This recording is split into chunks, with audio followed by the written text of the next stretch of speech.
Welcome. Sit down, roll up, pour up, turn up and tune in, because you're now watching the Buncher Bull Network.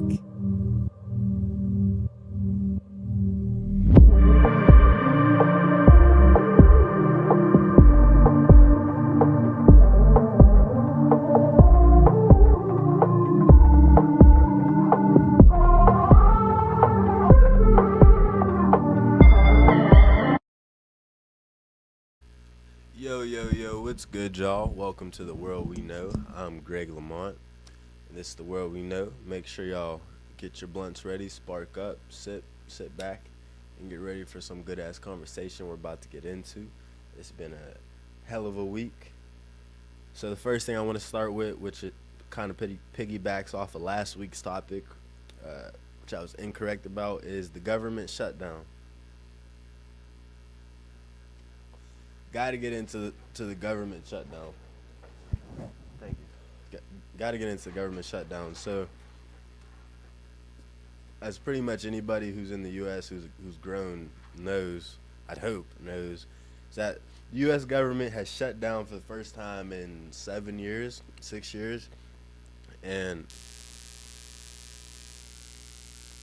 whenever a government shuts down, it just means that it didn't meet its funding deadline, blah blah blah.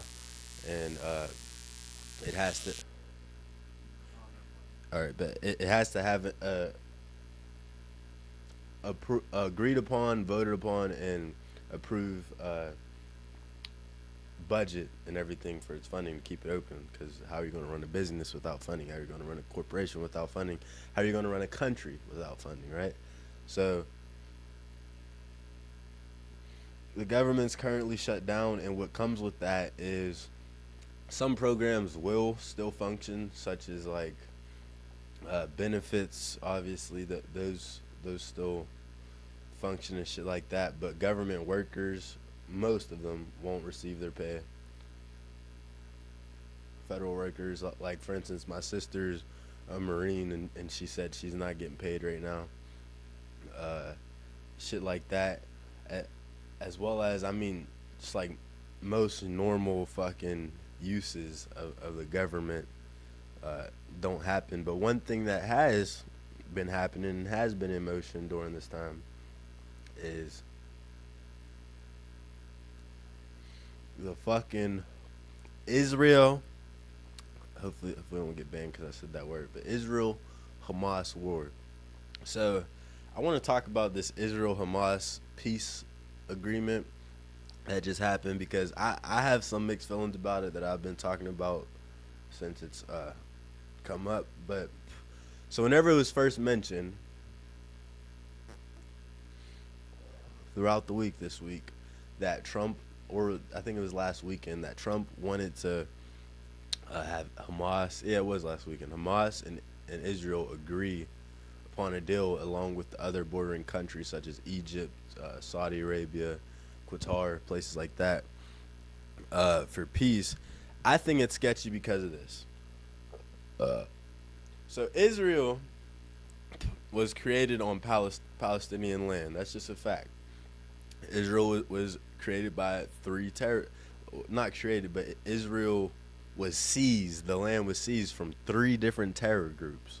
I forget the names of them, but Israel itself later defined those same groups as terror groups. And my thing with this is, it sounds good, right? It's a peace deal, right? We know there's shit going on in Gaza, right? But here's my issue with it.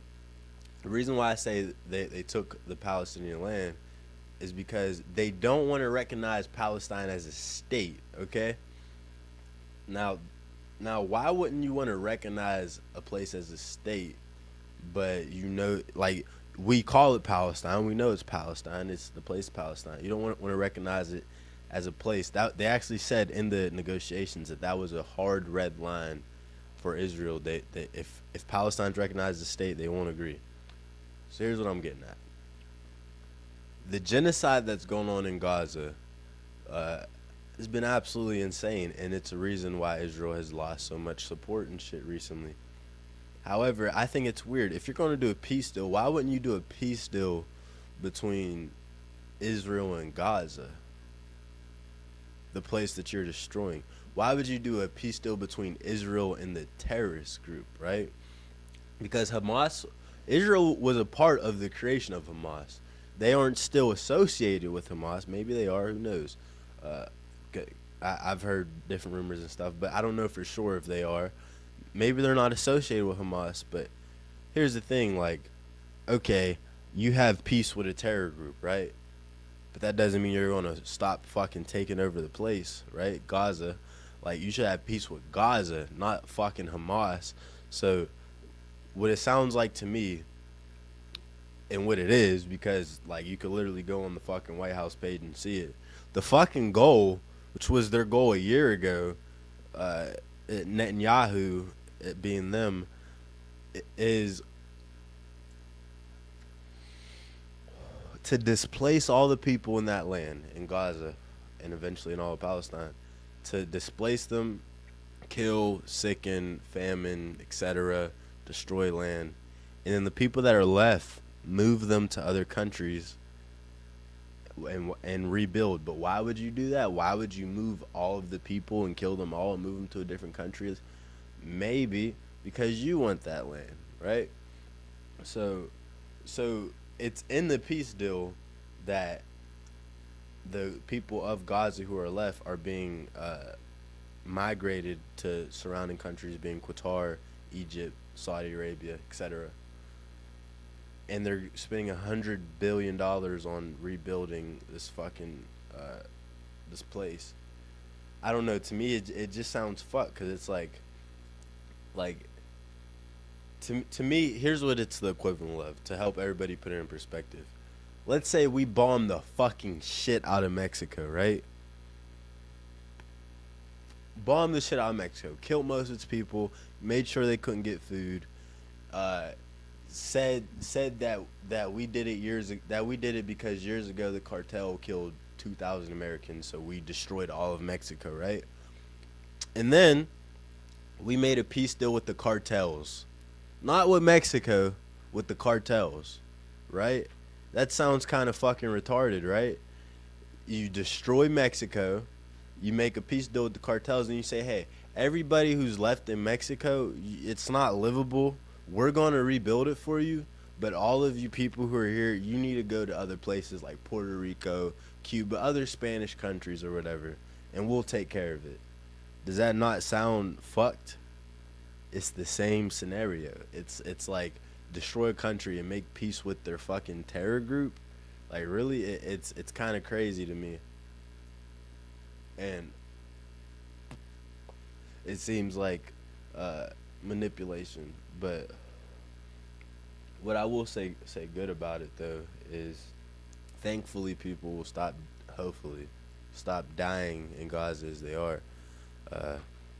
However, apparently this morning, if I'm not wrong, I'm pretty sure Israel bombed them this fucking morning in Khan Yunis.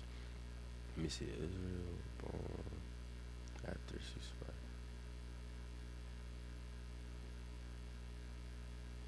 Yeah.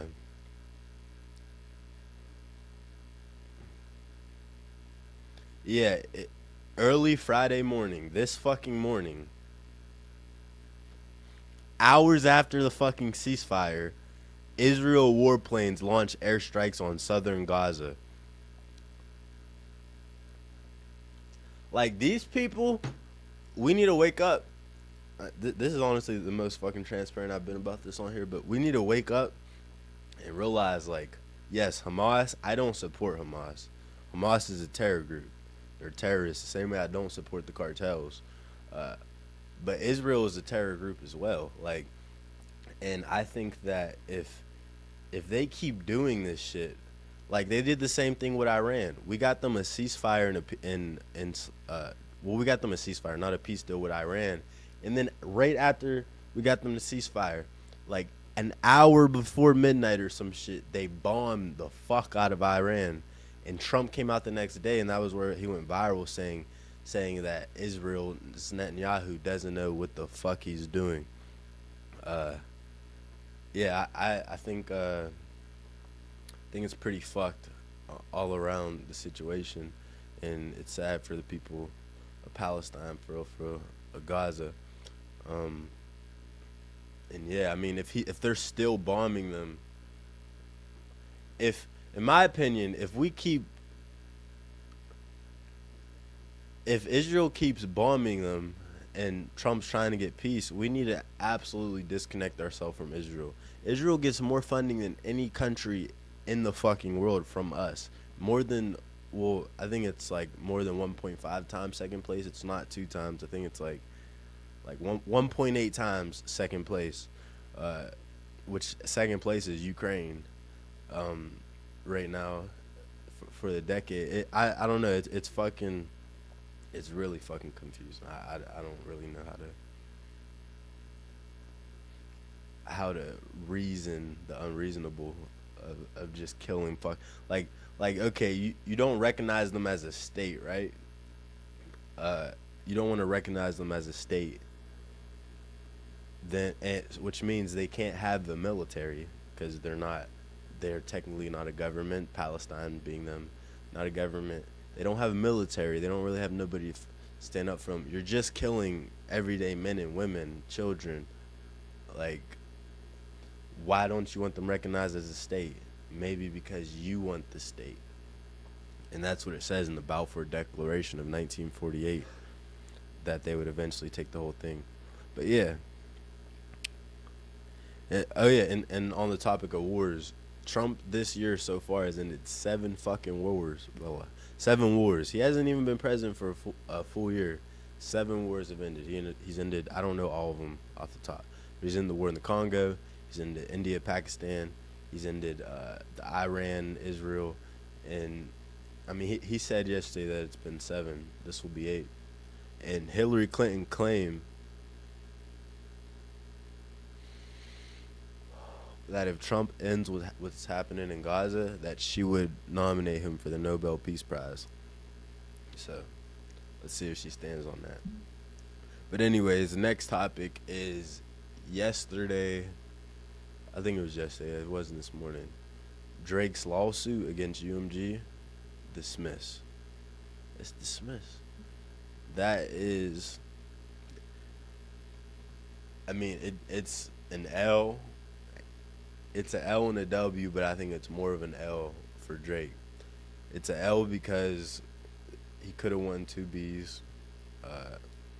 He could have exposed how labels try to pretty much manipulate the number, which, I mean, he did technically expose that part, but they didn't expose all of it yet.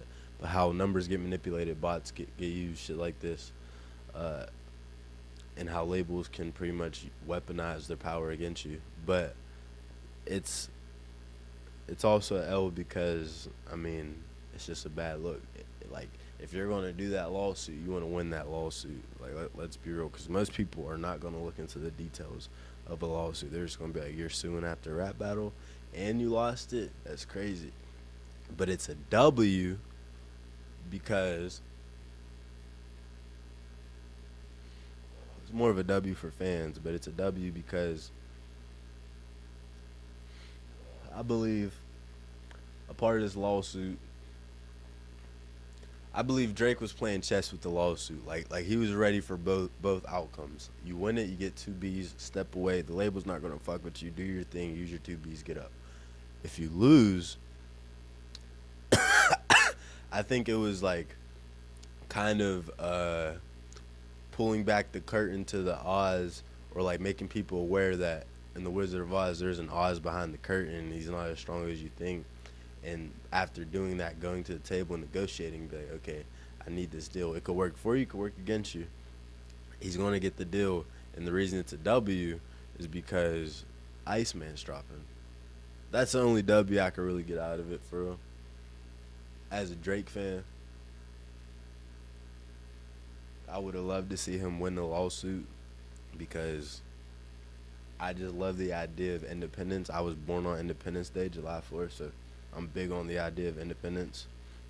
And I think that if he would have exposed them and took it all the way, full court press, then that would have opened up the industry in a new way. But yeah, who knows? On Iceman, he could be saying some real shit. But actually, you know what? I didn't even think about it. The thing with Iceman though is that Iceman is his last project on his current contract. The same way Scorpion was his last project on his last contract whenever he was with Young Money. Uh, I don't know, so maybe it won't even affect that. But still, if you're suing your fucking label, you don't want to drop an album while you're suing your fucking label, cause then like clearly they're not gonna. That's why whenever he did the album with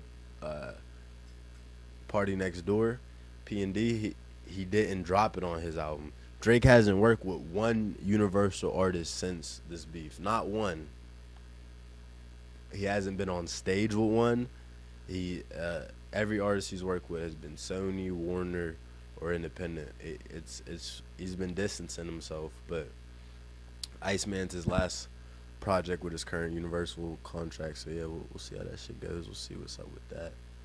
I think Iceman, in my opinion, hopefully I don't bite my words on this, but I have a feeling Iceman is going to be Scorpion level project. Like I feel Iceman's going to be his best work ever. Like honestly, and I don't say that about every project. Yeah, I'm a Drake fan, but I'm also a fan of music. Like I'm a real artist. Like I study all music, even if I don't like the person. Like I went through all of Kendrick's catalog, not all of it, but all of his albums, besides Section 80, and yeah, all of Kanye's, all of multiple people's, and I just like to study the art. But I feel like this album, the past few albums, he hasn't had a reason really to be hungry. He hasn't really had competition. It's like Floyd Mayweather whenever he's Money Mayweather, and he's like, none of these people can really fuck with me. But now he has a Terrence Crawford in there who threw him off, and now he has more of a fucking, like a chip on his shoulder. I think he has a lot more to say this album. Everybody's waiting for what he's going to say. He's setting up to possibly for the first time in his entire career do bundles, which is how Taylor Swift gets so many fucking numbers. You imagine Drake doing bundles? It's gonna be stupid. And yeah, no. So I feel like my expectation and prediction for Iceman is that it's gonna be almost Take Care level.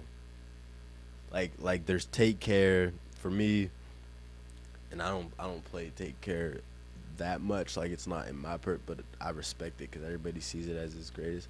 It's Take Care, and then in the next caliber is like Nothing Was the Same, Scorpion. If you're reading this, it's too late, shit like that, and then you go down and down and down. But I feel like this is going to be in that second, like Nothing Was the Same, that. But we'll see, because this is a really weird time for him. This is probably the most people who's ever turned on him ever.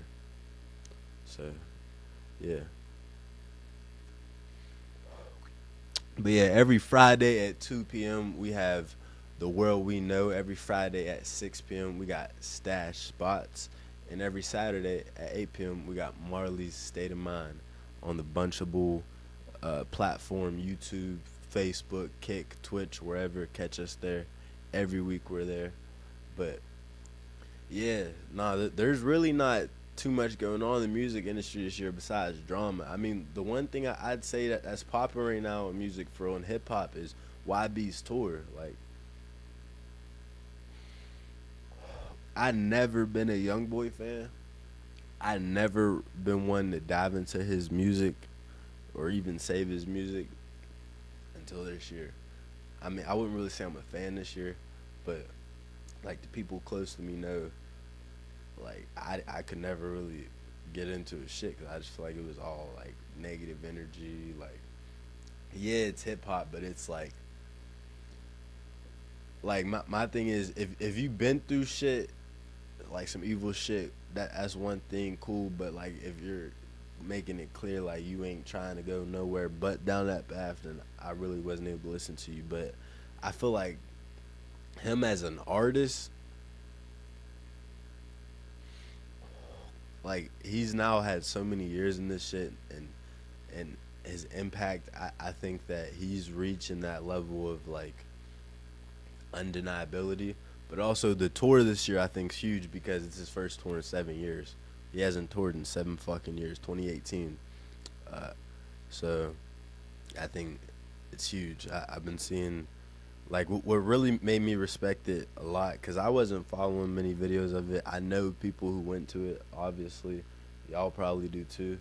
But uh, Joe Budden, I seen a clip from his podcast recently, and they were talking about how uh, like he was talking about how he's hearing about YB's tour, and his co-hosts were telling him like, yeah, like they're telling him like listen, I know you don't listen to him and you don't like his music, but uh, like his shit is actually insane. He's that guy right now. Like he's having actual Michael Jackson level impact. No bullshit. The and his crowds are different than other hip hop crowds. Blah blah blah. This and that. And he was like, yeah. He was like, the dude was like, yeah. One of my boys asked me if I wanted to go and if I wanted to bring you, and I didn't even want to mention you. I didn't even want to mention it to you because I didn't think you want to go. Joe was like, I would have went just to see how it is. He's like, I just want to experience it and see like what's it like. And the dude told him, he's like, you will not be disappointed. You get your money's worth, and it's a full production. He said my fear was before I went, and my homeboy's fear was that it was going to be like you a waste of money. Like you pretty much are just paying and listening to music. Like the nigga just standing there saying the words, but they're actually doing a full production with the tour, like full sets, full everything. So, I mean, you gotta respect that. And what is it, stadium tour? I think stadium arena, some shit like that. So, yeah. Crazy thing is, all y'all motherfuckers bumping that shit, you better thank Donnie T, cause he pardoned that nigga, or he'd still be locked up. So, I don't want to hear shit about it. Massa, yeah, make America great again. All right, my question: how useful is AI right now? AI is low key getting to a scary point, y'all. Like AI is really getting to a scary point. Last week we looked at how good the videos were. If y'all haven't seen that, go check that out. We looked at how good the current Sora AI videos were, and they're getting pretty freaky. I'm sure y'all have been seeing them pop up on your timeline. Some of them are like stupid, like glitchy shit, but most of them are pretty fucking good.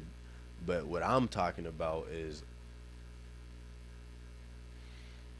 AIs like Chat GPT, really just Chat GPT. Like obviously there's Grok. I don't use Grok that much. I haven't really used it since last year, really.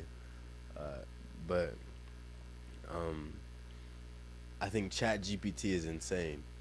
Like I've used it for a lot of shit recently. I challenge any of you, download Chat GPT, and anything that you're about to search up on Google or ask Siri, just type it in Chat GPT and watch how much better it is. And like anything you want to find a recipe, or like let's say you're missing an ingredient in your house and you want to find a recipe without that ingredient, just type it in. It will give you the recipe. Now let's say you're like, okay, but what does it look like? Right? What does it feel like? I see the recipe. What does it look like? Ask it. Give you a video of it. It will find you in video on the internet of that exact thing. And I know that because last night I made some fucking brownies without brownie mix. I was like, I don't got no cacao powder, which is what you'd use if you don't have the mix.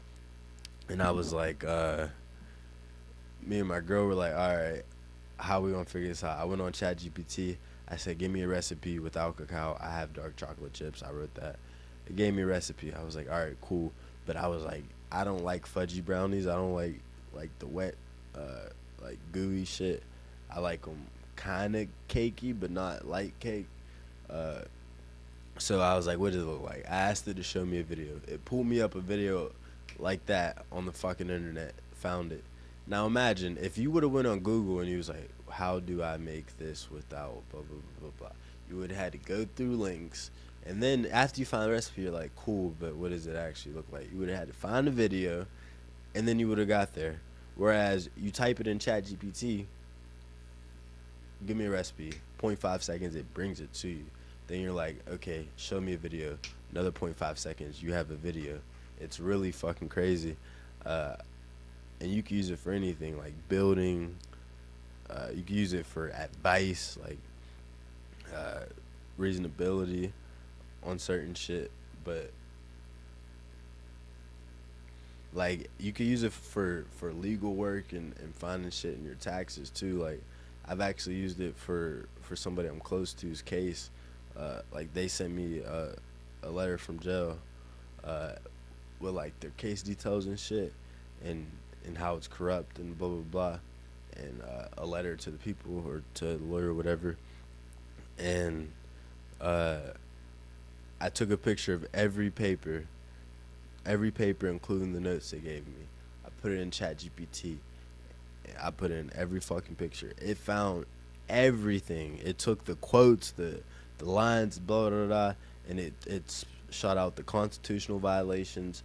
It shot out where there were certain violations or inconsistencies, and it's really just fucking, it's insane. Y'all make sure, don't be behind. Like, I get it, change isn't comfortable. Change is usually like, it's new territory, so you don't know what to expect. Some people may get anxious, some people may get excited, but don't get behind, because there's a lot of productivity boom to be had. So it's like if you never got onto the internet, or let's say iPhones came out, or iPhone was the first smartphone in 2007, but let's say the smartphone came out, right? I mean, it's not that good of a comparison because it wasn't. Can I see that lighter one more time? Because it wasn't as good as. Thank you.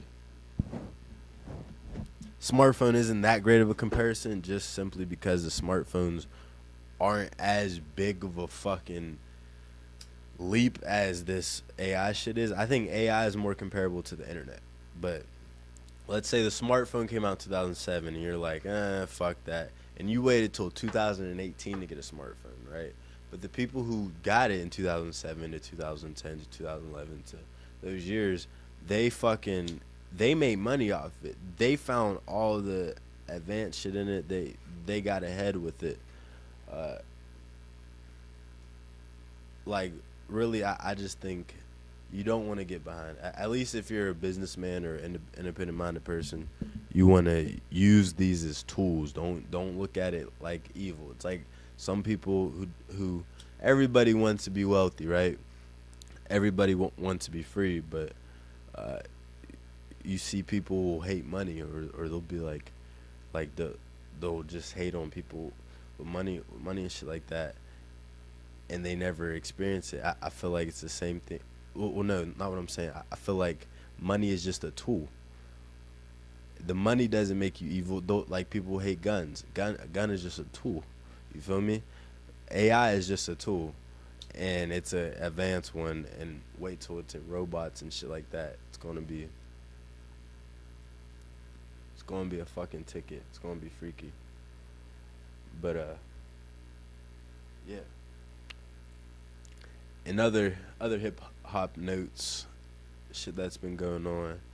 Well, I guess it's more sports, but first bit of drama that's been happening. Aisha Curry, Steph Curry, been dealing with some bullshit. I haven't watched the full video of her tweaking or whatnot, but I've heard about it and seen some bits about it where she claimed that she never thought Steph was going to go to NBA. She thought that he was going to end up being a basketball coach. She thought she was going to be the breadwinner. She sometimes that wishes she didn't have kids.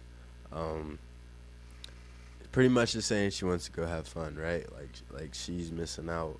She's not living her purpose that she wanted to live, right? And she's getting a lot of backlash for that, and a lot of memes, and Steph's getting clowned here and there for it.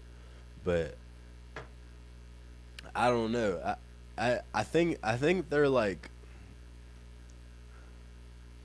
Steph and Aisha are interesting because I don't think they're a bad couple. I don't think they're a toxic couple. I just think they're human, and like she's more out there about it. Like whenever Steph was in the finals with LeBron during that stint in the late 2010s, that was whenever I was hearing about her, and she was tweeting like how a woman would tweet for a man, like Steph should have got the Finals MVP, this and that, tweeting against Braun, shit like that.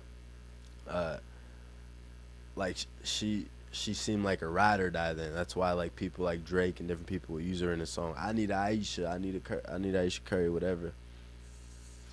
I feel like whatever's going on right now, she's probably just a little burnt out, like stressed, and she'll get the fuck over it. And she was just being a little too loosey and comfortable on a podcast, putting her personal shit out there, or whatever. But I do not like people are making a big deal about it, but I don't think this is anywhere near a situation like Will Smith Jada. Y'all feel me? Like this ain't the same as that. This is just kind of like a normal couple disagreement type shit. But Steph hasn't said nothing about it, so nigga probably agrees. I mean that they would have voted for Kamala, so who fucking knows? Maybe she wears the pants for real. But nah, I think that she's just stressed, saying bullshit. I don't think she believes she doesn't want kids. Like, come on, be real. If she really believes that shit, then yeah, she is a Jada. But nah, I think this is really like a minor thing. But a major thing is it's a lot more hip hop. Is the Cardi B Offset situation? It's pretty much like come to its final stage. People, I think now like people will start dying down talking about it because like she agreed to pay Cardi B and she agreed to pay Offset spousal support 70% to 30%, and he low key played that shit smart for real. I mean, I think in a nutshell, outside of that, if you just look at it from outside perspective, it's really sad that they're getting divorced and separated for their family, like, cause they have what, 3 kids, 2 kids, I don't know, but like that part of it's sad. But I think obviously cheating's fucked up on either end, but it was smart how Offset played it with like apparently she was the breadwinner more so than Offset. She made more money, so he stayed married. He seen that she was fucking with Stephon or whatever, and that she was in an actual relationship, whereas he was just doing his thing or whatever. And she had kids while technically in the marriage, outside of the marriage. So that's leverage in court for, I'm sure he paid for some pretty good fucking parental court lawyers and shit. Like that's leverage in the court. And just certain things that he used to get 70-30, and he gets one of their houses or one of her houses she paid for, and she has to pay him like $100 million or some shit. I don't know. I think that's a dub for men. I think this is what the Republican era feels like. We're not in the pussy court era no more. Men are. I mean, I don't know. I might just be bullshitting, but that's a dub. That's a dub for real. It's sad, but it's a dub. But I mean, still. Nah, I was gonna say congrats to her on her shit, but like she's goofy for real. Let's just address this. She's goofy because yeah, I mean I hear her album's doing well. Like she does make decent music. She's not a bad musician, but you're gonna complain publicly and have all these women got your back and shit, talking about like he's a cheater, da da da da, yeah, blah blah blah, and then you're gonna go get with a nigga who had 2 babies this year, and then got you pregnant. He had 2 different babies with 2 different women this year, got you pregnant, while he like people see y'all as locked in, but he's really like getting around doing this thing. You left a quote unquote cheater to go to another cheater. You even rapped about it in your music to align to JT on your album or whatever, and say yeah, my nigga cheats, but At least he don't take dick up his ass or whatever. He's talking about Uzi or whatever. But like, do you not see how goofy that shit is? You're gonna leave your family, right? Like kids, all that, to go be with a nigga who doesn't even take he. I guarantee you, he's not getting on the knee for you. I guarantee it.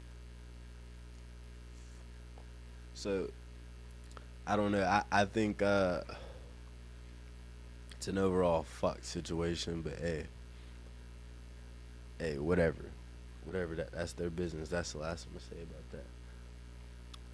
But yeah, in boxing news, this week, tomorrow, Saturday, Jerome Boots Ennis is fighting Lima. I forget the dude's last name, but he's fighting at 154. He's fighting a champion. And Jerome Boots Ennis is a Philly fighter who's he's amazing for real. Like, he's incredible. I think his record, let me pull it up to be safe, but I think it's 32-0 with 29 knockouts or some shit.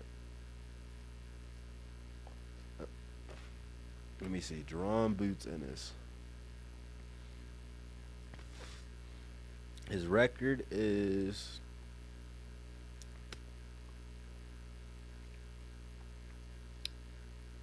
not Wikipedia. That's all right. 34-0, 30 knockouts. Fucking ridiculous. And he's that guy. I'm sure y'all have seen the clip. It was going around 2023. Like, they were boxing, and the dude went like slow motion, and he like dodged punches in slow motion, and like tapped the dude real quick. Like, he's really fucking skilled. He's incredible for real. But yeah, he's 34-0, and the reason why I'm even talking about him is because Jerome Boots Ennis is pretty much, he's going to be the successor of Terrence Crawford. Like, he fights a lot like Terrence. Like they're very fucking similar in the sense that they're the only two fighters right now who are actual real switch hitters. Like, they can fight both orthodox and southpaw. They can do it. They can fight orthodox and southpaw skilled, not just like you're great at this and decent at this. Like, they're amazing at both. And I mean, their knockout record's pretty fucking similar too, except Terrence. Here's the difference. Jerome Boots Ennis, his competition hasn't been quite the same as Terrence, but here's where he has the advantage over Terrence. Jerome Boots Ennis is 29 years old, right? Terrence is 38, so he's aging out soon. But Terrence was dodged his whole fucking career. He's just now 36 years old. Whenever he started getting a fair shake, he fought Errol Spence, and it took him years to finally give him that fight because that was Floyd's promotion team trying to protect their fucking fighter. And he was in negotiations with Manny Pacquiao, fell through. He was supposed to fight multiple fucking great fighters, like in his prime, and it never happened. Why? Because he didn't have a big name. He wasn't. He's very humble in his conferences. He doesn't like argue and do all that dumb shit, like just try to talk shit for no reason. Now, if he's disrespected, he'll return it, but he usually does in like a calm, cool manner. He's just not that exciting, you'd say. Like, he's just like, I'm here to fight. I don't have nothing against the guy. Blah blah blah. I'm just gonna show you why I'm the greatest. Jerome Boots Ennis is very similar.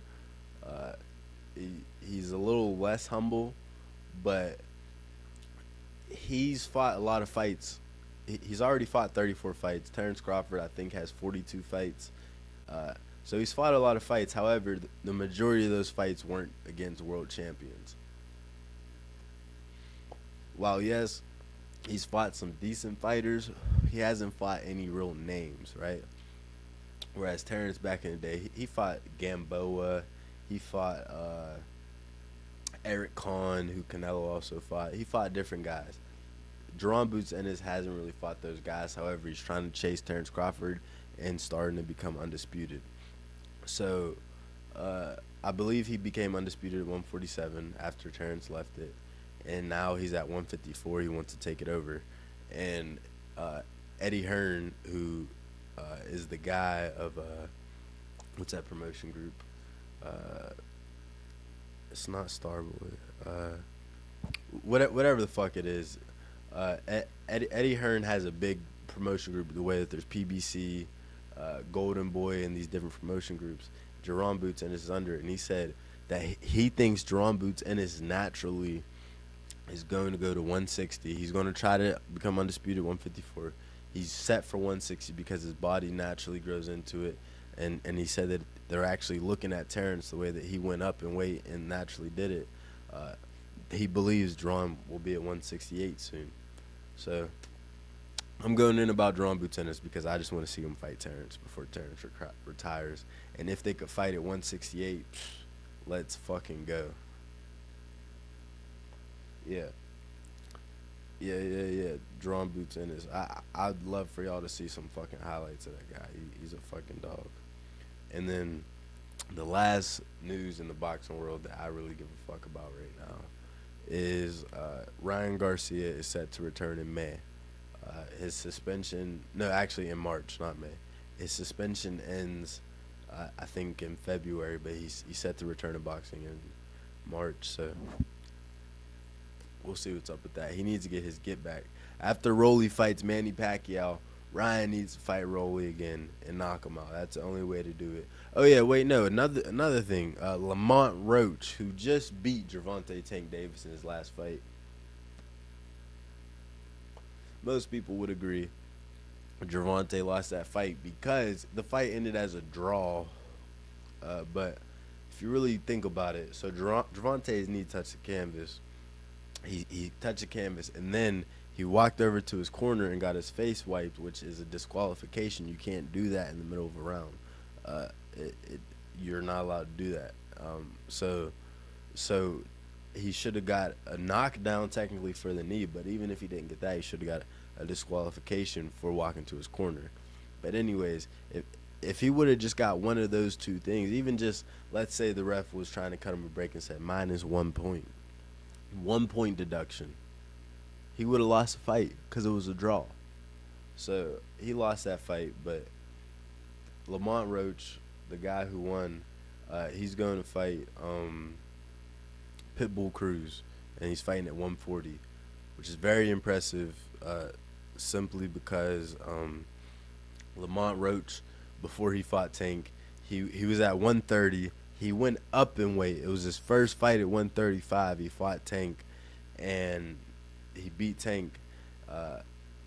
I believe it might have been the second fight, but he was a champion. He fought Tank, beat him, and now since Tank's avoiding him, and Tank's talking about retiring the same way Mayweather retired, so he didn't have to fight Oscar De La Hoya again, because there was a rematch clause except for retiring. He's going up in weight again to 140 to fight Pitbull Cruz, who was Gervonta's hardest fight, who gave like the best boxing master class, and they went the full distance. Like, he didn't knock him out. So yeah, I mean, you could say Rolly was his hardest fight because he said Rolly was the hardest hitter. You could say Ryan was a really hard fight because he said Ryan was the best fighter he fought, but he knocked those dudes out. Pitbull went the distance. So Lamont, and Pitbull's a dog. So Lamont Roach is going 140 to fight Pitbull at a higher weight than Gervonta. So yeah, we'll see what happens with that. And yeah, that's pretty much it for hip hop boxing and all that. So yeah, that's this week of The World We Know. I'm Greg Lamont. I appreciate y'all tuning in. We'll be back here next week, possibly with some new content coming soon, reaction videos and shit like that. But yeah, that's it for this week. Peace.